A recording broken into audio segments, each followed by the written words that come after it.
കോഴിക്കോട് ജില്ലയിൽ LDFും UDFും ഒരുപോലെ പ്രതീക്ഷ വെച്ച് പുലർത്തുന്ന മണ്ഡലം.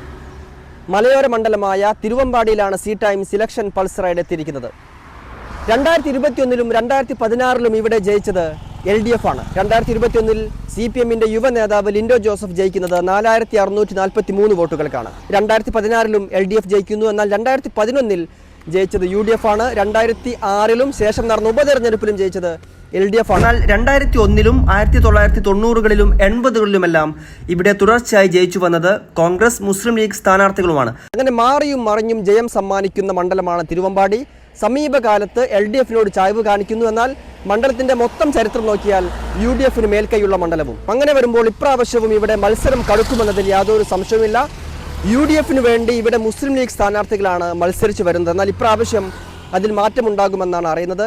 ലീഗും കോൺഗ്രസും തമ്മിൽ സീറ്റ് വെച്ചു മാറാൻ സാധ്യതയുണ്ട്. അങ്ങനെയെങ്കിൽ കോൺഗ്രസിന്റെ ഒരു യുവ നേതാവ് ഇവിടെ മത്സരിക്കാനാണ് സാധ്യത. Malappuram DCC president VS Joy തിരുവമ്പാടിയിൽ സ്ഥാനാർത്ഥിയായി വന്നേക്കും എന്നാണ് അറിയാൻ കഴിയുന്നത്.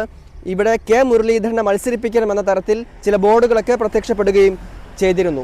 LDFനാണെങ്കിൽ ലിൻഡോ ജോസഫ് തന്നെ വീണ്ടും അംഗത്തിനിറങ്ങാൻ സാധ്യതയുണ്ട്. ഇനി മറ്റൊരു കണക്ക് നോക്കുകയാണെങ്കിൽ കഴിഞ്ഞ തവണ ഞാൻ പറഞ്ഞ പോലെ 4643 വോട്ടുകൾക്ക് LDFന് ലീഡ് കൊടുത്ത ഈ മണ്ഡലത്തിൽ പക്ഷേ കഴിഞ്ഞ തദ്ദേശ തെരഞ്ഞെടുപ്പിൽ UDFന് 11,081 വോട്ടുകളുടെ ഭൂരിപക്ഷമുണ്ട് താനും. അങ്ങനെ ആര് ജയിക്കുമെന്ന് ഇപ്പോഴും പ്രവചിക്കാൻ കഴിയാത്ത വിധത്തിലാണ് തിരുവമ്പാടി മണ്ഡലം ഇപ്പോഴുള്ളത്. അപ്പോൾ എന്താണ് ഈ മണ്ഡലത്തിലെ പ്രധാനപ്പെട്ട രാഷ്ട്രീയ വിഷയങ്ങൾ, വോട്ടർമാർ എന്തൊക്കെ ചർച്ച ചെയ്യുന്നു എന്ന് വിശദമായി അറിയണം. നേരെ വോട്ടർമാരുടെ പ്രതികരണത്തിലേക്ക്.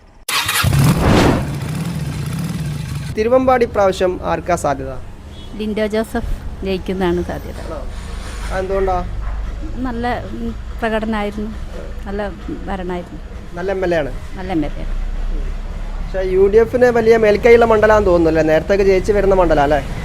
ലിൻഡോ ജോസഫ് നിന്നാ ജയിക്കും. തിരുവമ്പാടി പരമ്പരാഗത UDF മണ്ഡലമാണ്.